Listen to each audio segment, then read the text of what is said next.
তৃতীয় দিনের মতো চলছে ইরান ইসরায়েল পাল্টাপাল্টি হামলা। তেল আবিব যুদ্ধ বন্ধ করলে হামলা থামানোর ঘোষণা তেহরানের। এই যুদ্ধ চায়নি, নিজেদের রক্ষা করার বৈধতা রয়েছে। ইসরায়েল যদি হামলা বন্ধ করে তাহলে স্বাভাবিকভাবেই আমাদের জবাবও থেমে যাবে। ফেব্রুয়ারিতে নির্বাচন ধরে বিএনপির প্রস্তুতি, গুরুত্ব দেওয়া হচ্ছে প্রার্থী বাছাই, ইশতেহার ও নির্বাচনী জোট গঠনে।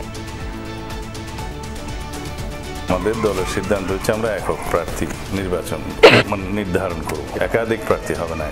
গতবারের মতো দুর্দিনে যারা দলের সাথে ছিলেন তাদেরকেই আমরা নিশ্চয়ই অগ্রাধিকার দেব। সরকারের সাথে কথা বলেই ভোটের তারিখ ঠিক করবে ইসি, কোন দলের লেজুর বৃত্তি করবে না কমিশন, সাফ জানালেন সিইসি। আমার অফিসারদেরকে আজকে বলেছি, আপনারা রাজনৈতিক সচেতন থাকবেন, কিন্তু রাজনীতিতে জড়াবেন না, দলীয় রাজনীতিতে জড়াবেন না। ইউনূস তারেক বৈঠকে সন্তুষ্ট উপদেষ্টা পরিষদ, নির্বাচনের জন্য প্রস্তুত আইন শৃঙ্খলা বাহিনী, জানালেন স্বরাষ্ট্র উপদেষ্টা।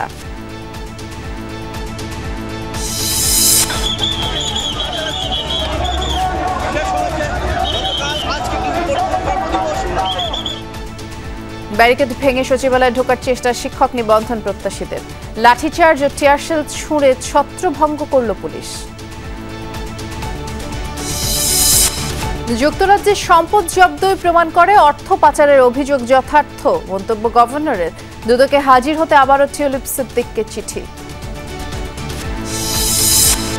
আবু সাইদ হত্যা মামলার প্রতিবেদন জমা দেওয়ার সময় বাড়ল 1 মাস। 17 আগস্ট হৃদয় ও তাইম হত্যার তদন্ত রিপোর্ট জমা দেওয়ার নির্দেশ ট্রাইব্যুনালের।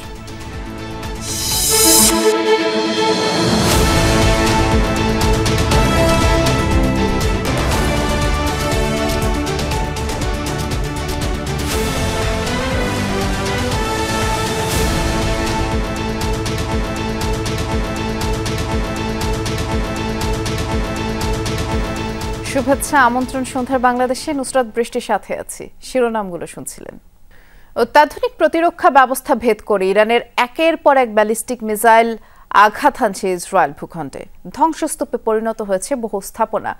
সময়ের সাথে পাল্লা দিয়ে হতাহতের সংখ্যা বাড়ছে। দুদিনে নিহত 14 ইসরায়েলি, আহত কয়েকশো। এদিকে ইরানের জ্বালানি স্থাপনা সহ অন্যান্য এলাকা লক্ষ্য করে হামলা চালিয়ে যাচ্ছে তেল আবিব। স্থানীয় গণমাধ্যমের দাবি, ইরানে প্রাণ হারিয়েছে 2 শতাধিক মানুষ। প্রভাবশালী দুই দেশের হামলা পাল্টা হামলায় মধ্যপ্রাচ্যে ভয়াবহ যুদ্ধের সংখ্যা ক্রমেই বাড়ছে। থেমে থেমে বিস্ফোরণের বিকট শব্দ। গত 2 দিন ধরেই নিয়মিত বিরতিতে মিসাইল হামলার সাক্ষী হচ্ছে ইসরায়েলিরা। তেল আবিব সহ বিভিন্ন শহরে ধ্বংসস্তূপে পরিণত হয়েছে অনেক ভবন। শনিবার থেকে চলা সবশেষ হামলায় সবচেয়ে বেশি ক্ষতিগ্রস্ত হয়েছে ইসরায়েলের হাইফা শহরের বাতিয়াম এলাকা। মিসাইলের আঘাতে ধসে পড়ে পুরো একটি আবাসিক ভবন। ঘটে বহু হতাহতের ঘটনা। এখনও নিখোঁজ অনেকে, যাদের উদ্ধারে চলছে তৎপরতা। অনেক ক্ষয়ক্ষতি ও হতাহত হয়েছে। নিখোঁজের সংখ্যাও কম না। অনেকেই তাদের প্রিয়জনদের খোঁজ পাচ্ছে না। কমপক্ষে 100 পরিবারের এখন আর থাকার জায়গা নেই। ইসরায়েলের অবৈধ প্রতিরক্ষা দেয়াল ভেদ করে রাজধানী তেল আবিব সহ অন্যান্য এলাকায়ও আঘাত হেনেছে ইরানি মিসাইল। এখন পর্যন্ত 200-র বেশি মিসাইল ছুড়েছে তেহরান। দেশটির দাবি, তাদের হামলার মূল লক্ষ্য ইসরায়েলের বিভিন্ন জ্বালানি কেন্দ্র, বিমানবন্দর এবং সামরিক স্থাপনা। হামলা হচ্ছে আবাসিক এলাকাতেও।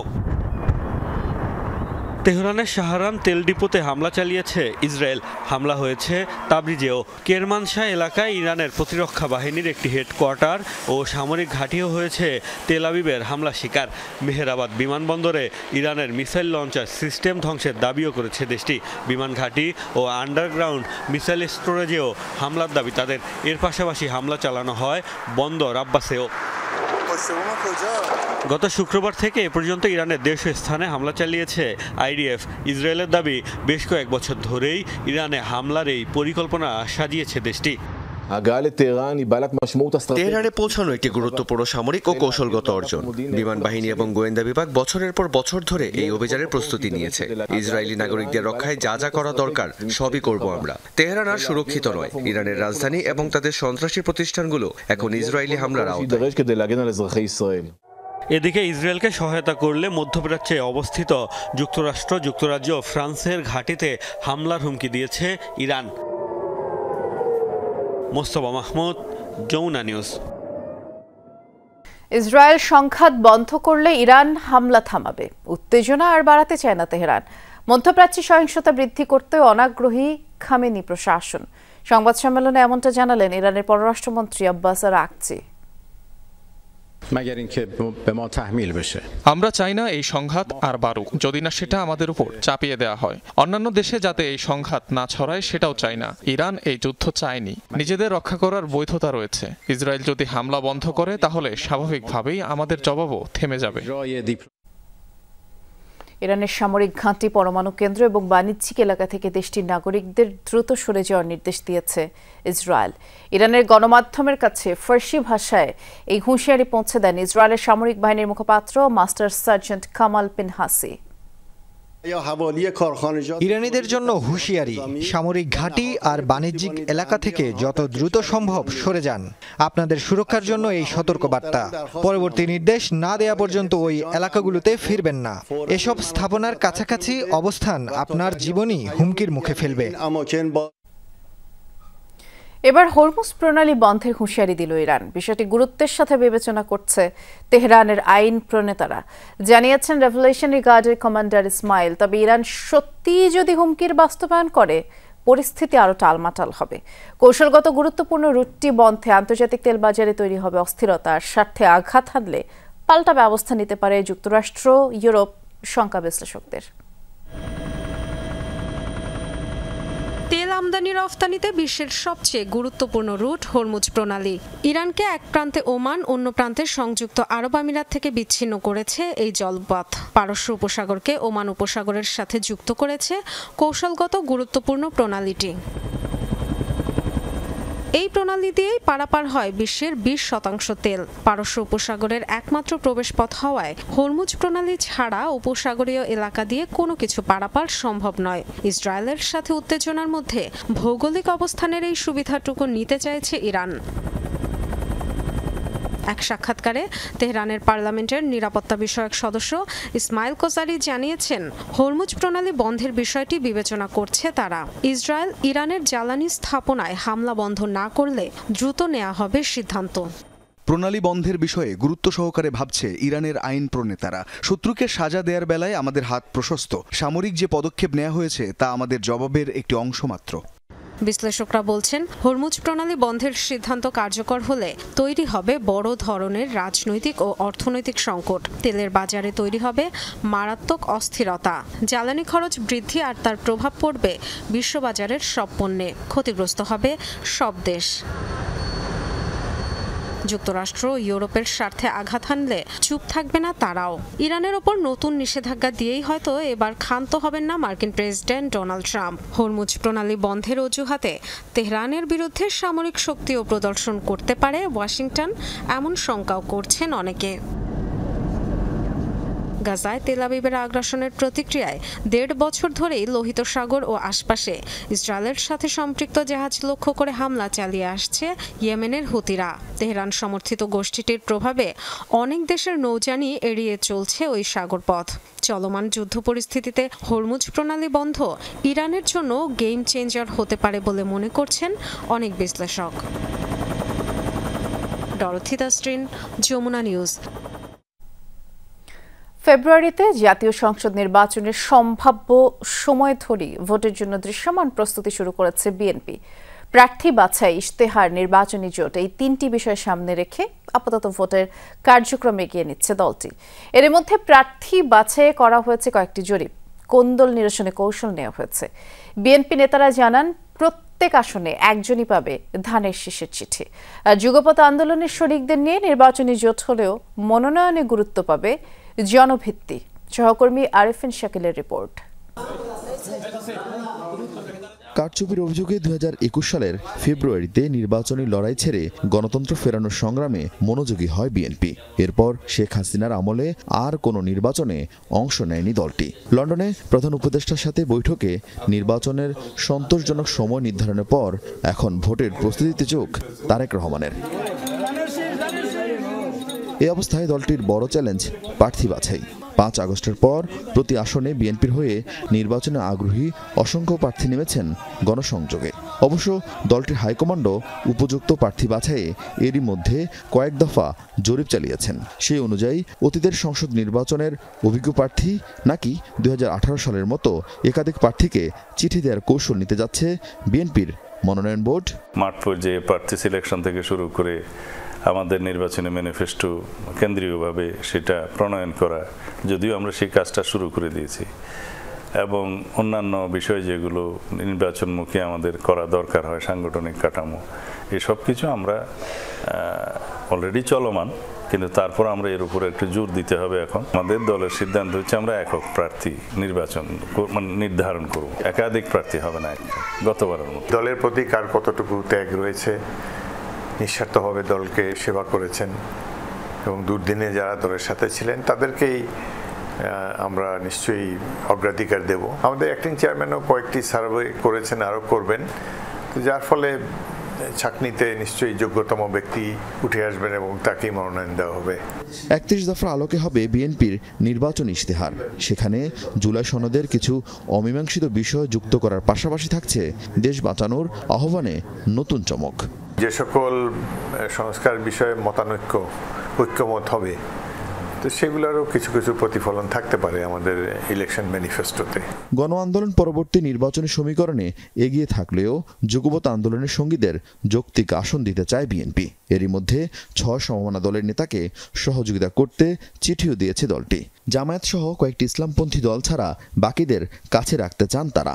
আমরা তো যুগপৎ আন্দোলনের যারা শরিক ছিল তাদের সাথে আমাদের একসাথে নির্বাচন আন্দোলন সবই করার কথা ছিল, আমরা সেইভাবেই এগুচ্ছি। দল যদি ক্ষমতায় যায় তখন নানাভাবে পুরস্কৃত করা যায় একজন ব্যক্তিকে, তখন সেটা বিবেচনা করা হবে, কিন্তু নির্বাচনে মনোনয়ন দেওয়া উচিত যার ইলেক্টেবিলিটি আছে। বড় নেতা কিন্তু নির্বাচনে নির্ঘাত জামানত বাজেয়াপ্ত হবে, এই ধরনের ব্যক্তিকে মনোনয়ন দেওয়া উচিত নয়। বিএনপি নেতারা জানিয়েছেন নির্বাচনী প্রস্তুতির অংশ হিসেবে সারা দেশের সব সাংগঠনিক শাখায় দ্রুত কমিটি গঠনের নির্দেশ দেওয়া হয়েছে। এরপর হবে কেন্দ্র ভিত্তিক কমিটি। আরিফিন শাকিল, যমুনা নিউজ, ঢাকা। ভোটের তারিখ নির্ধারণে সরকারের সাথে কথা বলতে চায় ইসি, এমনটাই জানিয়েছেন প্রধান নির্বাচন কমিশনার এএমএম নাসির উদ্দিন। বলেছেন যখনই হোক ভোটের জন্য তারা প্রস্তুত আছেন, আর ভোটার তালিকায় তরুণদের অন্তর্ভুক্ত করতে আইন সংশোধন করা হচ্ছে বলেও জানিয়েছেন সিএসএ। লন্ডনে ইউনুস তারেক বৈঠকের পর অন্তর্বর্তী সরকারের সাথে বিএনপির দূরত্ব কেটে গেছে অনেকটাই। সেদিন যৌথ ঘোষণায় নিরাপত্তা উপদেষ্টা জানিয়েছিলেন রমজানের আগে নির্বাচন হতে পারে। এ ব্যাপারে নির্বাচন কমিশনের বক্তব্য কি ধরনের প্রস্তুতি নেবেন তারা? ঈদের ছুটি শেষে প্রথম কর্মদিবসে সিইসিকে মুখোমুখি হতে হয় এমন প্রশ্নের। সিইসি বলেন স্বাভাবিক সময়ে সংসদ বিলুপ্তির 3 মাসের মধ্যে ভোট দিতে হয়। এখন বিশেষ অবস্থা, বিশেষ সরকার, তাই গ্রহণযোগ্য নির্বাচনের জন্য সরকারের সঙ্গে আলোচনার প্রয়োজন আছে। জয়েন্ট স্টেটমেন্ট দেখেছি যে রমজানের আগেও ইলেকশন হতে পারে যদি সরকারের সাথে আমাদের এখনো কথাবার্তা হয় নাই কি ধরনের সিদ্ধান্ত আসে। আমরা এখন আমাদের প্রস্তুতি নিয়ে ভাবতেছি যখনই হয় যাতে আমরা ইলেকশনটা ডেলিভার করতে পারি। উনি একটা আশাবাদ ব্যক্ত করেছেন, এটা কোনো সিদ্ধান্ত না, আশাবাদ ব্যক্ত করেছেন যে নির্বাচন কমিশন একটা হয়তো শিগগিরই একটা তারিখ ঘোষণা করবে। সিইসি বলেন ভোটের প্রায় 2 মাস আগে তফসিল ঘোষণা করবে নির্বাচন কমিশন। সেই সময়টা যখনই হোক প্রস্তুত আছে ইসি। যতটা সম্ভব তরুণদের ভোটার তালিকায় অন্তর্ভুক্ত করতে চান তারা। নিরপেক্ষ রেফারের ভূমিকা পালন করবে ইসি। আমরা দরকার হলে ভোটার রেজিস্ট্রেশন আইনে কিছুটা পরিবর্তনের কথা চিন্তা করছি, two include the younger generation, যা ওই সময়ে যারা 18 বছর হয়ে যাবে তাদের। কারণ আমার এখন ভোটার 26-এ গেলেই 2 তারিখে একটা ড্রাফট ভোটার লিস্ট ডিউ হবে। ভোটের আগে বিচার ও সংস্কারের অগ্রগতির উপর জোর দিয়েছিলেন নিরাপত্তা উপদেষ্টা। সিইসি বলেন বিচার চলমান প্রক্রিয়া। বিচারের বিষয়টা অবশ্য কোর্টের ব্যাপার। কেউ বিচার আপনি টাইমলাইন দিয়ে 1 মাসের মধ্যে বিচার করতে হবে, 2 মাসের মধ্যে, এটা বিচার হবে না অবিচার হবে। আপনি বিচারের সংখ্যা বাড়াইতে পারেন। এখন তো আমি দেখলাম যে কালকে বোধহয় দেখলাম বিচারের সংখ্যা বাড়াবে, কোর্টের সংখ্যা বাড়াবে। অবাধ ভোটে কেউ লুটপাটের চেষ্টা করলে তা কঠোরভাবে দমনের হুঁশিয়ারিও দেন প্রধান নির্বাচন কমিশনার। রাসেল আহমেদ, যমুনা নিউজ, ঢাকা। বিএনপির সাথে সরকারের কোনো দূরত্ব ছিল না। লন্ডনের প্রধান উপদেষ্টার সাথে তারেক রহমানের বৈঠক নিয়ে উপদেষ্টা পরিষদ সন্তুষ্ট। সচিবালয়ে সাংবাদিকদের কথা বলেছেন পরিবেশ উপদেষ্টা সৈয়দা রিজওয়ানা হাসান। ঈদের পর প্রথম কর্মদিবসে নিজ নিজ মন্ত্রণালয়ে আলোচনার উপদেষ্টা কথা বলেন। তারা বলেন, এবারও স্বস্তিতেই কেটেছে ঈদ। আর স্বরাষ্ট্র উপদেষ্টা জানিয়েছেন, নির্বাচনের জন্য আইনশৃঙ্খলা বাহিনী প্রস্তুত। টানা 10 দিনের ছুটি পরিবার পরিজনের সাথে ঈদ কেটেছে আনন্দেই। ছুটি শেষে কর্মস্থলে যোগ দিয়েছেন ফুরফুরে মেজাজেই। সচিবালয়ে উপদেষ্টারাও কুশল বিনিময়ের পাশাপাশি কথা বলেন নানা ইস্যুতে। বিএনপির ভারপ্রাপ্ত চেয়ারম্যানের সঙ্গে প্রধান উপদেষ্টার বৈঠক নিয়ে সন্তোষ প্রকাশ করেন পরিবেশ উপদেষ্টা। আমার কাছে পরিস্থিতিটা বেশ স্বস্তিকর মনে হচ্ছে। হ্যাঁ, আর এখন রাজনৈতিক দলগুলো তার অবস্থান থেকে কথা বলবেন। রাজনৈতিক দলগুলো প্রধান উপদেষ্টার ব্যাপারে যদি কোনো কথা বলেন, এটা প্রধান উপদেষ্টার সাথেই ওনারা নিশ্চয়ই কথা বলবেন। প্রসেসটা এমন, আপনি রাজনীতি বলেন, নির্বাচনী বলেন, গণতন্ত্রই বলেন আর সংস্কারই বলেন, প্রত্যেকটাই ডায়ালগের মাধ্যমে আগাতে হবে। আমি সেই জন্য ডায়ালগটা হচ্ছে এটাকেই একটা সুসংবাদ মনে করি। স্বরাষ্ট্র মন্ত্রণালয়ে অনুষ্ঠিত হয়েছে আইন শৃঙ্খলা সংক্রান্ত কোর কমিটির বৈঠক। উপদেষ্টা জানান, নির্বাচন যখনই হোক প্রস্তুতি রয়েছে আইন শৃঙ্খলা বাহিনীর। নির্বাচনের ডেটটা তো ফিক্স করবে ইনফ্যাক্ট নির্বাচন কমিশন। ওনারা যেই সময় ফিক্স করবে, আমরা মনে হয় আমাদের আইন শৃঙ্খলা বাহিনী ওই সময় তারা প্রস্তুত। ভাবে যে পুলিশের কাজ হবে খালি 2টা বাড়ি মারবা, 2টা লাথি মারবা, ওই পুলিশ তো আমরা চাচ্ছি না। আমরা পুলিশটাকে মানবিক পুলিশ, এখন পুলিশ হলো মানবিক পুলিশ। এই জন্য লোকজন ভাবতেছে পুলিশ সচল হয় না, যেহেতু ভালো ব্যবহার করে এই জন্য ভাবতেছে পুলিশ কিন্তু আগের থেকে আরও বেশি অ্যাক্টিভ। এবার বাড়ি যাওয়ার সময় যানজট তৈরি হলেও ঈদ স্বস্তিতেই কেটেছে বলে মন্তব্য করেছেন সড়ক পরিবহন উপদেষ্টা। আর প্রাণী সম্পদ উপদেষ্টা বলেন, কোরবানির পশুর সংকট হয়নি এবার। এইটা আমি বলবো না যে একদম ওই যে রমজানের মতো নির্বিঘ্ন হয়েছে, বাট ওভারঅল এটা যে ঠিক ছিল। আমাদের এখানে ওই যে ফিটনেসবিহীন গাড়ি অনেক আছে, এগুলো অনেকগুলো বিকল হয়ে রাস্তা বন্ধ করে দেয়। কোরবানি হয়েছে আমি জানি 97 লাখ বা এরকম, তার মানে যথেষ্ট ছিল। এবং ছোট গরু এবং দেশীয় গরু যেটা খামারিরা করে তারা পেয়েছেন, তো সেদিক থেকে এটা ভালো হয়েছে আর কি। যদিও বড় গরু এবার বিক্রি হয়নি, তার মানে রাজনৈতিক গরু মানে কোরবানি হয়নি আর কি। এদিকে নারী নির্যাতন বন্ধে সরকার বেশ কিছু নীতিগত সিদ্ধান্ত নিতে যাচ্ছে বলে জানিয়েছেন মহিলা ও শিশু বিষয়ক উপদেষ্টা। যে কাজগুলো হাতে নিয়েছি সেগুলোর বিকাশ ঘটতে, সেগুলোকে প্রতিষ্ঠিত করতে আরো কতদিন সময় লাগবে। আরিফুর রহমান সবুজ, যমুনা নিউজ, ঢাকা। আন্দোলনরত এনটিআরসি এর নিবন্ধন প্রত্যাশীরা ব্যারিকেড ভেঙে মিছিল নিয়ে সচিবালয়ে প্রবেশের চেষ্টা করলে সাউন্ড গ্রেনেড ও লাঠিচার্জ করেছে পুলিশ, আর তাদের ছত্রভঙ্গ করে দেওয়া হয়। এ সময় বেশ কয়েকজন চাকরি প্রত্যাশী আহত হন। আন্দোলনকারীদের অভিযোগ, কোনো কারণ ছাড়াই পুলিশ তাদের উপরে হামলা করেছে। 18তম শিক্ষক নিবন্ধন পরীক্ষার মৌখিকের ফলাফল পুনর্বিবেচনার দাবিতে আন্দোলন। বেসরকারি শিক্ষক নিবন্ধন ও প্রত্যয়ন কর্তৃপক্ষ এনটিআরসি এর নিবন্ধন প্রত্যাশীরা মিছিল নিয়ে সচিবালয়ের দিকে যান। এক পর্যায়ে তারা পুলিশের ব্যারিকেড ভেঙে ভেতরে প্রবেশের চেষ্টা করেন। এ সময় বাধা দেয় পুলিশ। পুলিশি প্রতিরোধে ছত্রভঙ্গ হয়ে যান আন্দোলনকারীরা। রাবার বুলেটে বেশ কয়েকজন আহত অবস্থায় প্রেস ক্লাবের সামনে শুয়ে পড়েন। পুলিশ তাদেরও সেখান থেকে সরিয়ে দেওয়ার চেষ্টা করেন। ওরা বিনা উস্কানিতে টিয়ার শেল নিক্ষেপ করেছে। আমরা শান্তিপূর্ণভাবে আন্দোলন করে যাচ্ছিলাম। অতি উৎসাহী স্যার, আমি বলি আমরা স্যার সুন্দর রাখছি কেন, সবাইকে ওই পাশে পাঠিয়ে দাও, পাঠাবো স্যার, তোমরা 5 জন আসো, আমি নিয়ে যাবো। এর আগে সকালে রাজধানীর ইস্কাটনে ফলাফল বাতিলের দাবিতে এনটিআরসি ভবনের সামনে অবস্থান নেন আন্দোলনকারীরা। তাদের দাবি, সবগুলো প্রশ্নের সঠিক উত্তর দেবার পরও তাদেরকে ফেল করানো হয়েছে।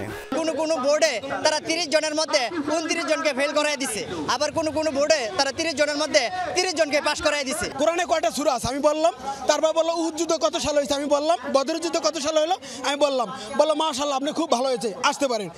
তারপর আমি রেজাল্ট পেয়ে দেখি আমি ফেল। আমি নিজেই ভোরকার জন্য বাতিল হয়েছি। আমার বোর্ডে একজন শাড়ি পরেছে, সে এলাও হয়েছে। আমি 13টা প্রশ্নের উত্তর দেওয়ার পরেও যদি আমার ফেল আসে, তখন আমাদের মন মানসিকতা কোথায় থাকে? গত 4 জুন শিক্ষক নিবন্ধন পরীক্ষার ফলাফল প্রকাশ করে NTRCA। ৮১,২০৯ জন পরীক্ষার্থী মৌখিক পরীক্ষায় অংশ নেন। পাশ করেন ৬০,৫২১ জন। রাব্বি সিদ্দিকী, যমুনা নিউজ, ঢাকা। রংপুরের বেগম রোকেয়া বিশ্ববিদ্যালয়ের ছাত্র আবু সাইদ হত্যা মামলার তদন্ত প্রতিবেদন দাখিলে 1 মাস সময় বাড়ালো আন্তর্জাতিক অপরাধ ট্রাইব্যুনাল। 14 জুলাই এই মামলার তদন্ত প্রতিবেদন দাখিলের নির্দেশ দেওয়া হয়েছে। এছাড়া গাজীপুরের কোনাবাড়িতে কলেজ ছাত্র হৃদয় হত্যা মামলা ও যাত্রাবাড়ির তাইম হত্যা মামলায় তদন্ত প্রতিবেদন দাখিলে 2 মাসের সময় দিয়ে আগামী 17 আগস্ট দিন ধার্য করা হয়েছে। দুহাত প্রসারিত করে দাঁড়িয়ে আবু সাইদ, আর তাকে লক্ষ্য করে পুলিশের গুলি। যমুনা টেলিভিশনে প্রচারিত আবু সাইদের এই সাহসিকতার ভিডিও নাড়িয়ে দিয়েছিল গোটা দেশকে।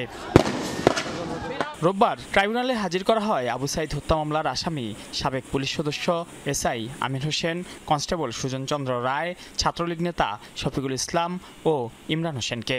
শুনানিতে প্রসিকিউশন ট্রাইব্যুনালকে জানায় প্রায় শেষের দিকে আবু সাইদ হত্যা মামলার তদন্ত, সময় লাগতে পারে আর 2 সপ্তাহ। শুনানি শেষে 1 মাসের সময় দেন ট্রাইব্যুনাল। একই দিন গাজীপুরের কোনাবাড়িতে কলেজ ছাত্র হৃদয়কে গুলি করে হত্যা মামলায় কোনাবাড়ি থানার সাবেক ভারপ্রাপ্ত কর্মকর্তা AKM আশরাফুদ্দিন, কনস্টেবল শফিকুল ইসলাম, আকরাম হোসেন, ফাহিম ও মাহমুদুল হাসান সজীবকে ট্রাইব্যুনালে আনা হয়। এ মামলার তদন্ত প্রতিবেদন দাখিলের জন্য 17 আগস্ট দিন ঠিক করেন ট্রাইব্যুনাল। এছাড়া এদিন যাত্রাবাড়ি এলাকায় ইমাম হাসান তাইম হত্যা মামলার তদন্ত প্রতিবেদন আগামী 17 আগস্ট দাখিলের নির্দেশ দিয়েছেন ট্রাইব্যুনাল। মাইনুল মারুফ, যমুনা নিউজ, ঢাকা। শেখ হাসিনার ঘনিষ্ঠজনদের বিরুদ্ধে অর্থ পাচারের অভিযোগ যথার্থ। যুক্তরাজ্যে সম্পদ জব্দই তার প্রমাণ। এসব অর্থ উদ্ধারে আদালতের বাইরে সমঝোতা হবে কিনা সেই সিদ্ধান্ত সরকার নেবে। বিকেলে সংবাদ সম্মেলনে এসব তথ্য জানিয়েছেন বাংলাদেশ ব্যাংকের governor doctor Ahsan H Mansur. গেল 1.5 দশকে ব্যাপক লুটপাট হয়েছে ব্যাংকিং খাতে। ঋণের নামে বের করে নেওয়া হয়েছে হাজার হাজার কোটি টাকা। এর বড় অংশই অবৈধভাবে পাঠানো হয়েছে বিদেশে। এসব অর্থ উদ্ধারে তৎপর অন্তর্বর্তী সরকার। এরই মধ্যে বাংলাদেশি নাগরিকদের 26 কোটি পাউন্ডের সম্পদ জব্দ করেছে যুক্তরাজ্য। এর মধ্যে বেক্সিমকো গ্রুপের শায়ান এফ রহমান ও শাহরিয়ার রহমানের 9 কোটি পাউন্ড এবং সাবেক ভূমিমন্ত্রী সাইফুজ্জামান চৌধুরী জাবেদের 17 কোটি পাউন্ডের সম্পদ। বাংলাদেশ ব্যাংকের গভর্নর বলেন, যুক্তরাজ্যে সম্পদ জব্দের মাধ্যমে প্রমাণিত হয়েছে বাংলাদেশের দাবির যথার্থতা আছে। এখন অর্থ উদ্ধারে মামলা করা হবে। এই সম্পদগুলো আর ট্রান্সফার হবে না এবং ভবিষ্যতে হয়তো আমরা আরও কিছু সম্পদ এখানে অ্যাটাচ করতে পারবো ব্রিটিশ সরকারের সহায়তা নিয়ে। এটা প্রমাণ করে যে আমাদের যে ক্লেমটা, দাবিটা আছে কিছু ব্যক্তি বা পরিবারের উপর যে তারা অর্থ আত্মসাৎ করে, সেটার একটা যথার্থতা আছে। বিচারিক প্রক্রিয়ার মাধ্যমেই এটাকে সলভ করতে হবে। গভর্নর বলেন, পাচার করা টাকা উদ্ধারে আদালতের বাইরে কোনো সমঝোতা হবে কিনা সেই সিদ্ধান্ত নেবে সরকার।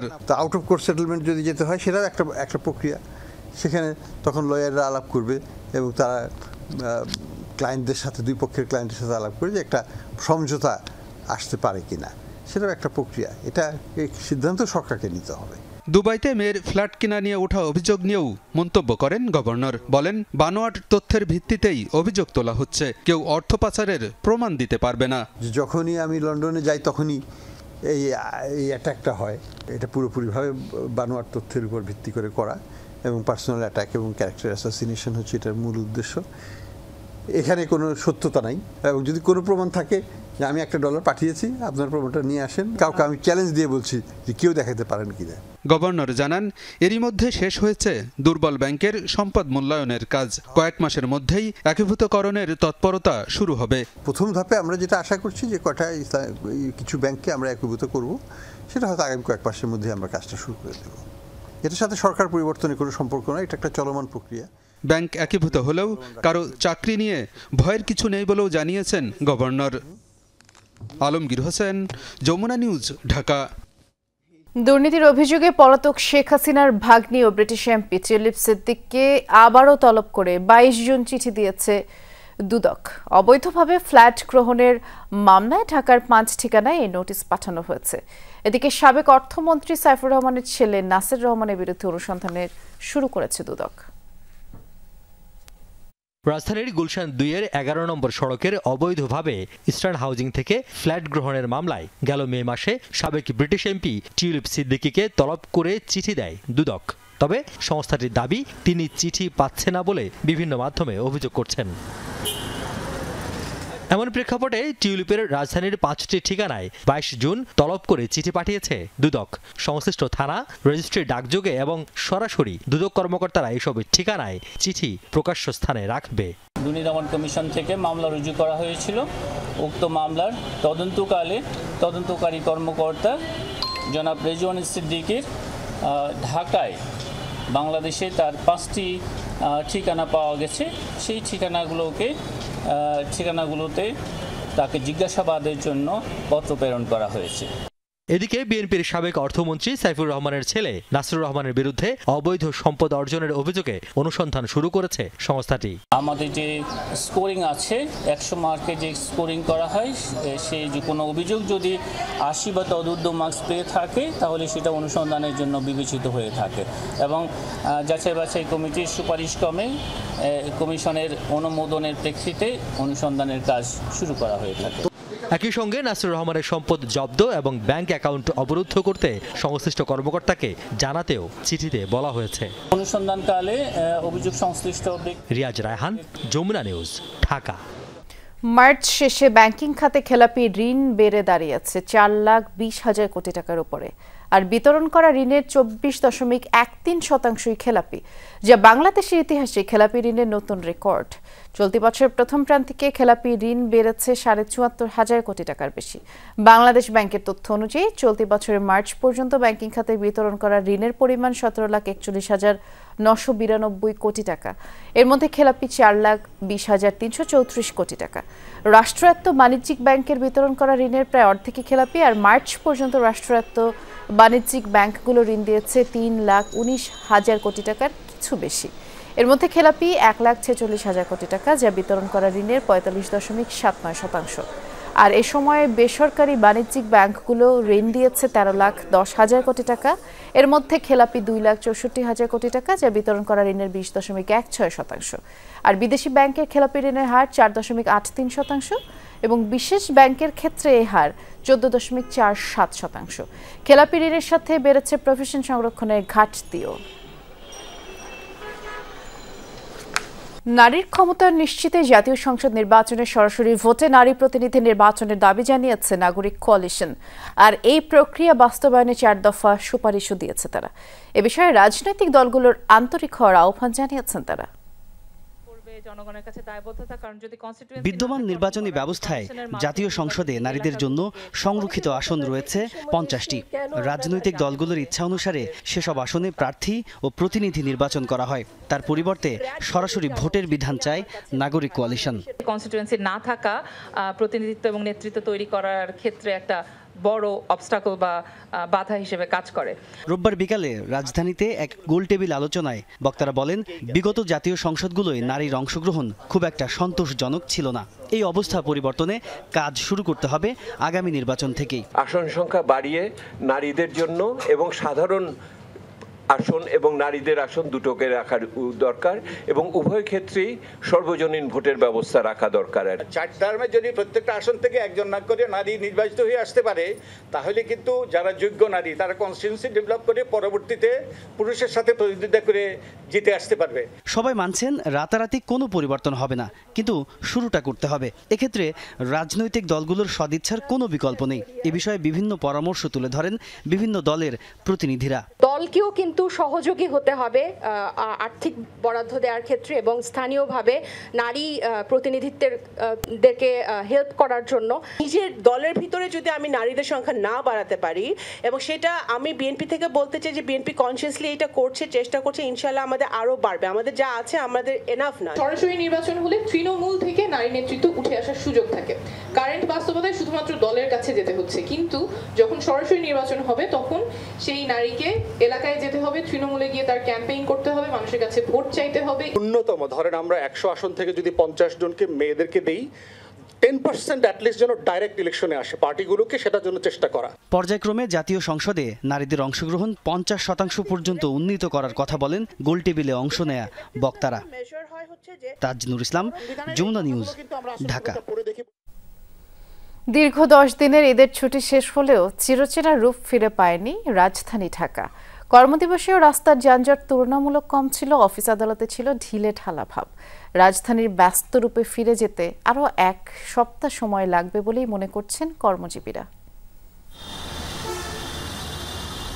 কানে তালা লেগে যাওয়া গাড়ির হর্ন, যানবাহনে ঠাসার রাস্তা বা জীবনের ঝুঁকি নিয়ে সড়ক পারাপার, এসবই মনে করিয়ে দেয় কর্মব্যস্ত রাজধানীর কথা।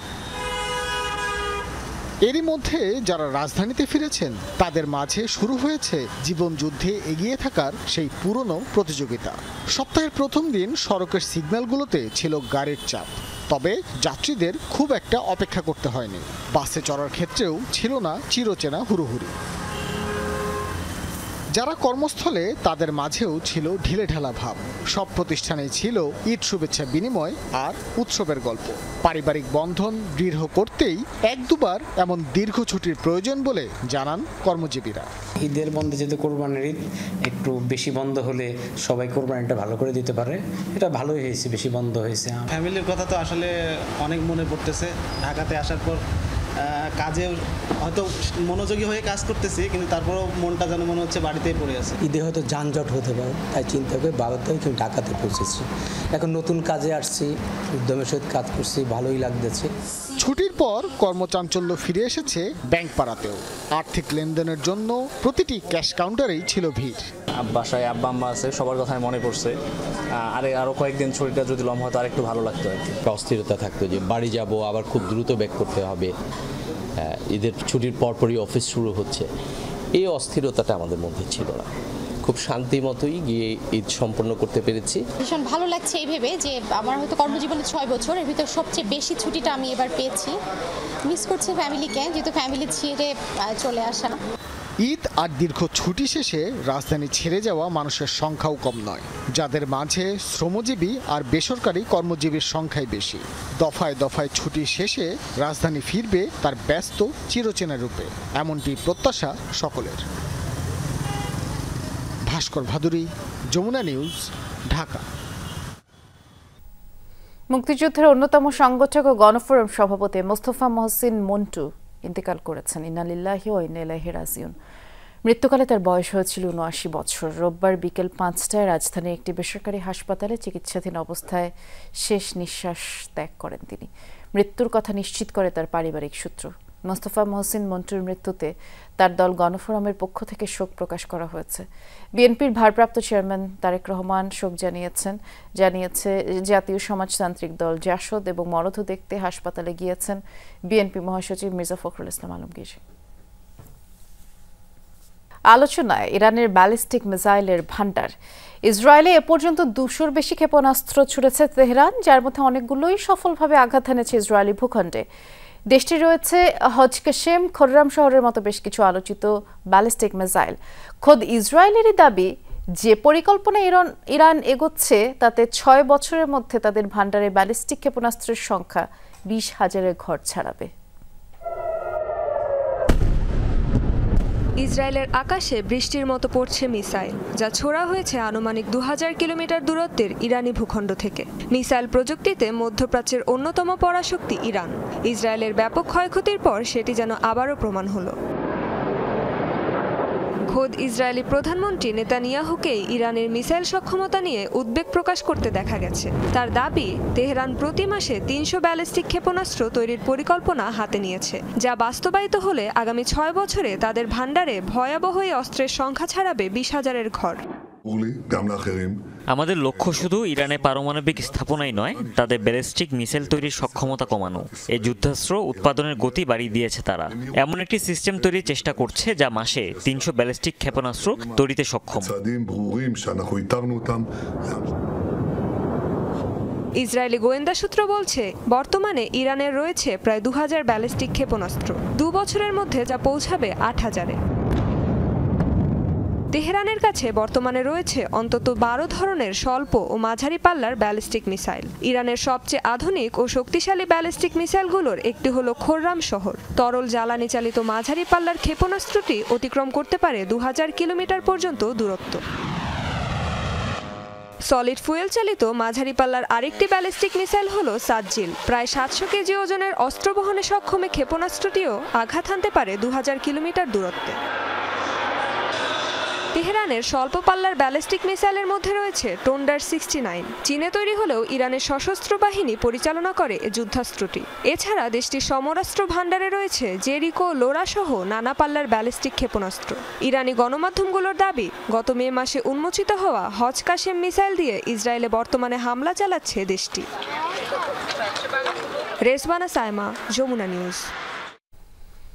ইরানের একের পর এক শীর্ষ কমান্ডারকে হত্যার পর প্রশ্ন উঠেছে, কতটা নিরাপদ রয়েছেন দেশটির সর্বোচ্চ ধর্মীয় নেতা আয়াতুল্লাহ আলী খামেনি কিংবা president Masoud Pezeshkian. Wall Street জার্নালকে দেয়া সাক্ষাৎকারে তেল আবিবের শীর্ষ কর্মকর্তার হুঁশিয়ারি, তাদের নাগালের মধ্যেই রয়েছেন খামেনি। ইসরায়েলের গুপ্ত হত্যার ইতিহাসের অপারেশন রাইজিং লায়ন শুরুর জেরে চরমে পৌঁছেছে ইরানের শীর্ষ নেতাদের নিরাপত্তা নিয়ে শঙ্কা। ইরানের অভ্যন্তরে থেকে ইসরায়েলের অভিযানের প্রস্তুতি। শুক্রবার শুরু হয় চূড়ান্ত মিশন।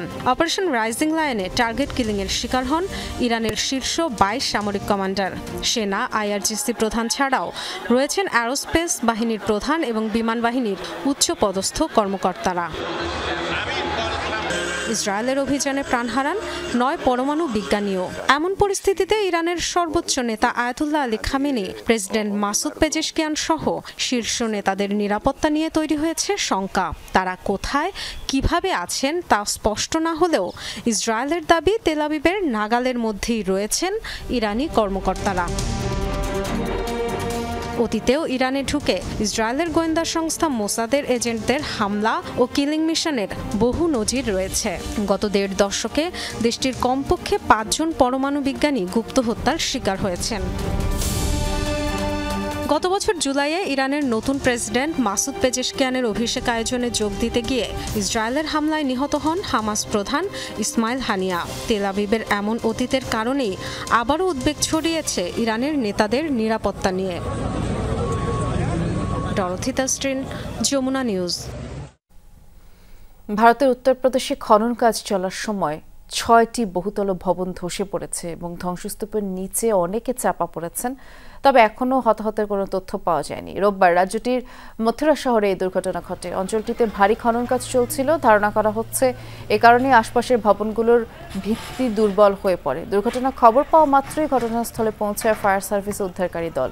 আর উদ্ধার অভিযানও চলছে। ঘটনার কারণ খতিয়ে দেখছে কর্তৃপক্ষ। অবৈধ খনন এবং নির্মাণ কাজের ফলে প্রায়শই ভবন ধসের মতো দুর্ঘটনা ঘটে ভারতে।